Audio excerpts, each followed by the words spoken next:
The number one problem that most people have when they're new to alcohol inks is learning how to control the inks with your hairdryer. Is your hairdryer too powerful? Have you spent some money and bought a new one only to realize that this is also way too powerful? Well, I'm here to tell you that you can make almost any hairdryer work, because the problem isn't actually the hairdryer. The problem is you. It's you. I know it sounds a little harsh, but I'm gonna go with tough love in this video. I want to show you that you can make almost any dryer work. You just haven't learned the right way to use it, but that's what I'm going to show you in this video. Before we get started, I just wanted to show you the hairdryer that I'm going to be using in this video. This is a Remington Volume and Curl. This is my absolute favorite. It has two different settings. I always use the lowest setting. It also has a cool air function, which I always turn on. The air isn't actually cold. It's warm, just less warm, which is true for most hair dryers. I prefer a little heat, otherwise my things take way too long to dry. The reason I love this is because it weighs nothing, and I always hold it like this, so it's very easy to sort of maneuver around when I'm working with my inks. I always have affiliated links for you in my videos for Amazon, and there is no link for this one simply because Amazon doesn't have it, sadly. There is a model from Revlon which is very, very similar to this one, and so there is a link for this below the video. My dryer is 1000 watts and it is quite powerful. The Revlon model is only 500 watts and should be a little less powerful, but in this video I'm going to show you that even with a very powerful hairdryer you can still make it work, and I'm going to show you that in a second. So the first little tip I'm going to give you on how to control your ink, I'm actually going to show you what not to do, how you cannot control your ink. This is what most of us do when we're new. I did too. We put down some ink and some alcohol. We take our very powerful hairdryer and we do this. We start turning it back and forth and realize that we have absolutely no control over what happens on the paper. We get all these little fingers pointing out in all different directions, and we get really frustrated because this is not what we were going for. Does this look familiar to anyone? This is what I did when I was new. Very annoying. So this is how not to use your hairdryer. I'm going to show you exactly what to do so that you can have almost complete control over how your inks move. So instead of holding your hairdryer like this and pointing it straight down at your ink and your alcohol, I want you to hold it like this. Point it straight down at the paper. What happens is that the air comes out and hits the paper first, and then it will now blow out in all directions all around the hairdryer. So if your ink was over here, now only a portion of the air moves towards your ink. You have already made this less powerful. Also, what you need to do is hold this not over the ink, but next to the ink. Let's try it out. I'm going to start out the same way as before. And I'm going to try and see how slowly I can move this. So, straight down onto the paper and next to the ink. Now you can see as I start moving closer, the ink starts to move very, very slowly. I can then work my way around and just very gently push it in the direction that I want. You see how slowly this moves.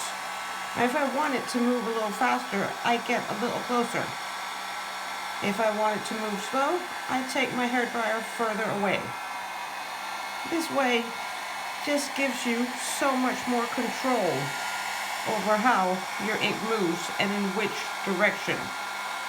Now, the more I move this around, the more it starts to dry, and then I can get a little closer with the hairdryer because it simply won't move as much. A lot of people write to me and say, wow, your hairdryer isn't very powerful. It actually is, but it looks less powerful because I use it like this. It's almost dry now, so I can get a little more direct. You can see There are no fingers pointing out at this one. I just gently pushed it around until it sort of had the size that I wanted it to. So I dare say that no matter how powerful your hair dryer is, you can still control your ink by using the dryer this way. Another thing that makes alcohol ink difficult to control is when we use too much ink and also too much alcohol. Now, how much alcohol you need really depends on what it is that you want to do and how much space you want to take up. So this is something that you need to practice and figure out how much you need for what you want to do. Difficult to control also because we tend to overdo it with the ink. You don't actually always need all that much ink, and if you just keep adding more ink and more ink, you will overdo it. It will be all over your paper. You have no control because there's just ink everywhere. So what I like to do is sort of do one section at a time. Now I already have quite a lot of ink right here. I'm a big fan of negative space and that sort of wispy look. So I often start out my paintings like this, and then I don't add any more ink for the time being. I do add some alcohol, and then I start working just one little section at a time. Again, gently pushing the alcohol into my ink,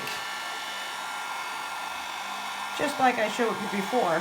And I just use the ink that is already on the paper. I didn't actually use very much alcohol, which makes it even easier to control what happens. You can see how little I actually did here. And already I have started creating something with still just the original ink. You can keep doing this, and you need very little alcohol. So much easier to control. Just moving it very, very gently.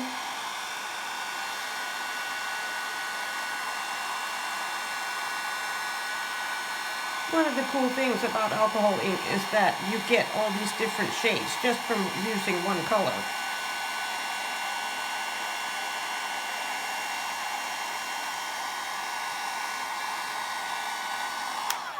There is still a lot happening now and a lot of color, and I'm still working on the original ink that I put down. I could keep working this and get so many interesting things simply by just adding the alcohol. And the more I keep working on this, the less alcohol I actually need, which again, even when you're using the hairdryer in the way that I just showed you, makes it so much easier. One last thing I want to show you that hopefully will help you get a bit more control over your ink is for you to sort of tell your ink where you want it to go. Well, don't tell them. I've tried talking to them. They don't listen. I want you to sort of show your ink where you want it to go. I'm just mixing in a little bit of alcohol with my ink, and I'm going to sort of use my finger to mix it in and to create a cool shape. Now I'm not trying to sort of make an actual painting here. I just want to show you how easily you can control the shape of your ink. I'm just going to add a little alcohol here and just gently blow it with the dryer. I'm not actually going to do very much with this dryer. Just holding it right here and letting the ink move. It is much more likely for the ink to stay in the same spot that I have just sort of pointed out to it. I might be lacking a little alcohol. We'll see if I have enough.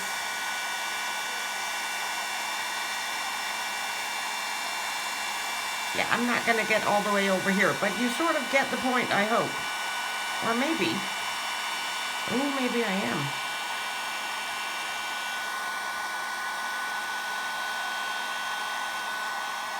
Almost.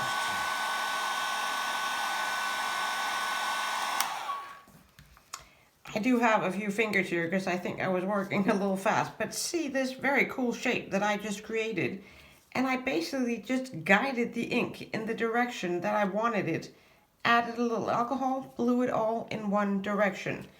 So this is a very good way of sort of helping your ink show it where you want it to be. Again, giving you a little more control over what happens on the paper. I hope that you find this little video helpful in some way and maybe help you gain a little more control over your alcohol inks. I hope that you take away two things from this video. One, stop pointing your hairdryer directly at your ink, and two, be patient. You can't rush art. It takes as long as it takes, and what matters is that you have fun and that you're happy with your result. And learn something, because we learn something every time we paint. So let me know in the comments if you found this helpful. And then I will hopefully be back soon with some more tips and tricks for your alcohol inks.